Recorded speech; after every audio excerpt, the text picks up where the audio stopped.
Rasulullah SAW pernah bersabda, gak boleh kita iri ataupun cemburu kecuali kepada dua orang ini.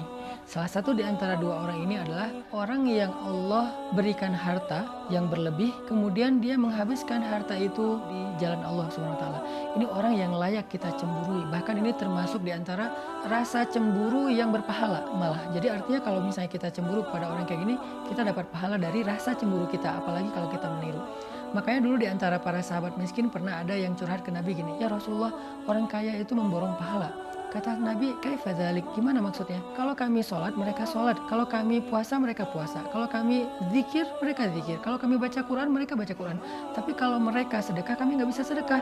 Sehingga mereka memborong pahala. Nabi tersenyum, artinya memang Nabi senang dengan kecemburuan ini. Artinya di antara kita tuh memang harus punya sifat cemburu kepada kebaikan. Bukan kepada kekayaannya, tetapi kepada sedekahnya. Untuk itu, saya pengen terus mengajak teman-teman sekalian, jamaah sekalian, yuk kita jadikan sedekah sebagai hobi kita, sebagai amal istiqomah kita sampai akhir hayat kita. Berapapun yang bisa kita berikan, tapi ada rasa ingin memberi lebih.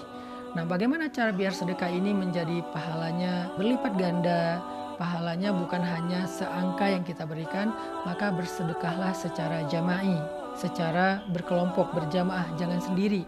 Kalau kita sedekah sendiri, misalnya kita punya uang, kita kasih kepada seseorang, lalu dia pakai makan, maka pahala kita sebesar yang kita berikan. Tapi kalau kita sedekah berjamaah dalam sebuah proyek, sehingga manfaatnya bisa lebih, maka pahala kita bukan seberapa yang kita berikan, tapi pahala kita seberapa besar manfaat dari total sedekah tersebut, karena dia diakumulasi. Misalnya kita bangun masjid. Bangun masjid kan nggak mungkin kita bangun sendiri ya, pasti kolektif sama yang lain. Kita ngasih 100.000, kita ngasih 1 juta, sementara untuk bangun masjid butuh sekian M.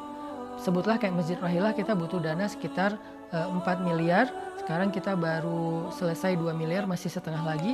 Maka uang kita tuh cuma 1 juta, tapi kebutuhan dananya tuh 4 miliar. Ketika dikolektifkan mencapai angka 4 miliar, insya Allah 4 miliar itu akan menjadi sebuah masjid yang layak, masjid yang luas, masjid yang menampung 1.000 jamaah setiap hari, yang di dalamnya dipakai amal soleh mulai dari sholat, ibadah, Quran, taklim, ilmu, dakwah, dan banyak lagi kebaikan yang lain. Kita tuh dapat pahala kolektif, teman-teman. Itulah bedanya beramal sendiri dengan beramal berjamaah. Sama kayak sholat sendiri dengan sholat jamaah. Sholat sendiri dapat 1 pahala, sholat jamaah dapat 27 pahala. Begitu juga sedekah.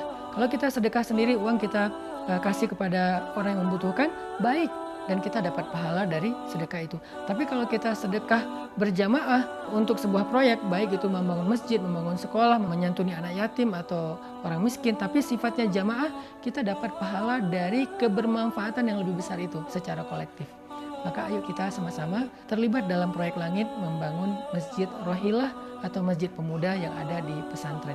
Semoga dengan sedekah kolektif kita akan mendapatkan akumulasi pahala yang besar dari setiap amal soleh yang dilakukan di Masjid Rohilah. Di Masjid Rohilah itu setiap awal bulan Hijriah kita mengadakan khatam Al-Quran 30 juz dalam sehari, dan juga doa-doa. Di akhir waktu khatam Al-Quran, kita mendoakan orang yang punya saham dalam membangun masjid, yang punya kontribusi dalam membangun masjid.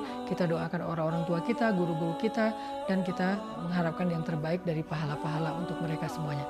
Sehingga membangun Masjid Rohilah bukan sekedar membangun fisik, tetapi membangun rumah kita di surga insya Allah. Barakallahu fikum.